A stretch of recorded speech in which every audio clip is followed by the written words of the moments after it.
Are you suffering with outer hip pain, which is very sensitive to touch and can radiate sometimes down the side of your leg going towards your knee? Don't worry, there's a good chance you have what's known as trochanteric bursitis. Now, sometimes this pain can be mistaken for sciatic pain, for example. Now, a quick and easy way to differentiate between the two is if you get your fingers and you push on the bone on the outside of your hip, and if this is quite sore when you do this, there's a good chance that this indeed is trochanteric bursitis. Also, outer hip pain tends to be quite localized. It tends to stay around the side of the hip, and it can at times radiate a little bit down the side of the leg, but it never really radiates all the way down to like the back of the knee or to your foot, for example.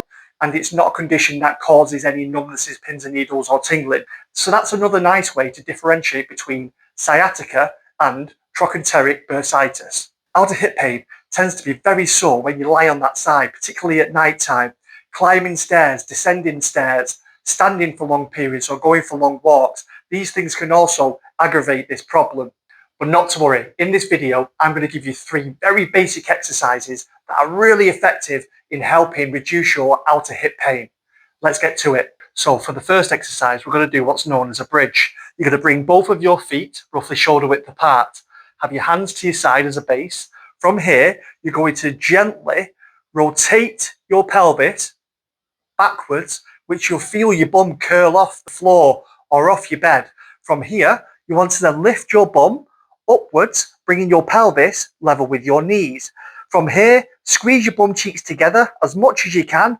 Hold that contraction for 3 seconds, then nice and slowly lower your back first, allowing each vertebra to drop down one at a time, with your bum being the last thing to touch the floor or your bed, and then fully relax all the way down.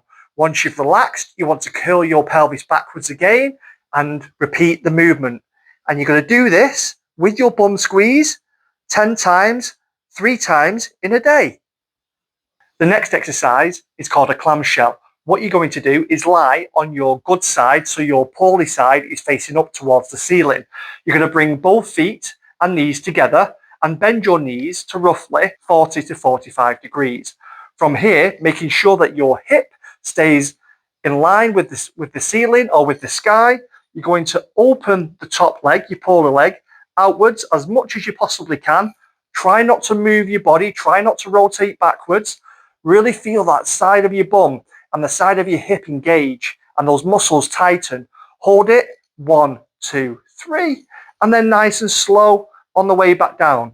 As soon as your legs rest back down together, you want to then slowly open that leg up again, just like a clamshell.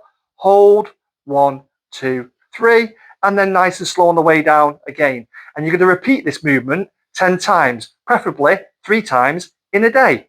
All right, so the third and final exercise I'm going to get you to do is to stretch the outside of your hip here.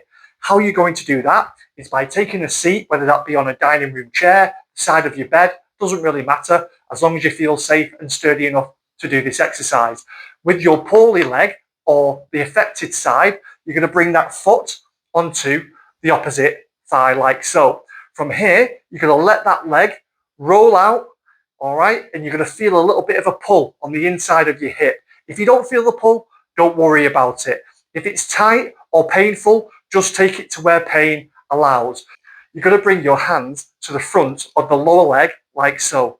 Chest up, shoulders back, then lean forward as much as you feel that you can go. And you should feel a stretch come to the side of your hip, maybe even slightly round into the lower back area. Hold that for 30 seconds. Try not to be in and out of the stretch. Make sure that you hold it static, nice and still. Once you've done this, I would always advise that you do the other side just to keep things nice and even. And you want to repeat this stretch 3 times in the day. Good luck with it. Let me know how you get on with these exercises. Please leave me a comment in the comment section below. Don't forget to subscribe, as it really helps my channel grow. Don't forget to share this video with anyone who you feel may benefit from these exercises. Thanks for watching, and I'll see you on the next one.